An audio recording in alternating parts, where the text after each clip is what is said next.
மீனை வந்து ஒரு முஸ்லீம் மீன் கண்டுபிடிச்சது இந்த அக்கா தான். ரொம்ப புதுசா அரியவகையா கண்டுபிடிச்சாங்க. இது எப்படி அவங்களால கண்டுபிடிக்க முடிஞ்சுச்சு? அந்த மீனை பார்த்தோன்னே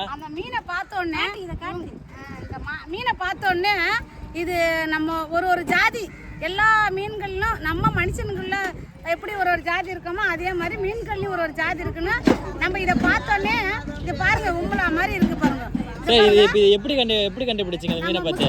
முக்காடு போடுவாங்க, அந்த தொப்பி போடுவாங்க. அப்ப இத பாருங்க எப்படி இருக்குன்னு பாருங்க. இது மூஞ்சி வந்து முக்காடு போடுற மாதிரி இருக்கு, அப்படி இருக்குங்க. அதனால இத பார்த்தா முஸ்லீம்ங்கிறது நானே ஒரு கணிப்புல கண்டுபிடிச்சிருக்கேன்.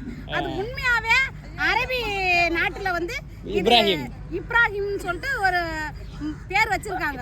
அதை நான் கண்டுபிடிச்சது உண்மையாவே அது ஒரு பேர் ஆயிடுச்சுங்க. ஆமா, உலக அதிசயமா கூட இது இருக்கலாம். கண்டிப்பா இது உலக அதிசயமா நான் ஒரு ஆமா மீனுக்கே பேர் வச்சிருக்காங்க சாதாரணமா. நானே கண்டுபிடிச்சேன் சார், உண்மையாவே நான் கண்டுபிடிச்சேன் சார். இத பார்த்ததுக்காக லைக் பண்ணுங்க. ஹாய், இத பார்த்ததுக்காக ஷேர் பண்ணுங்க. பேர் சொல்லுங்க. பேர் இல்ல உங்க பேரு கண்டுபிடிச்சீங்க.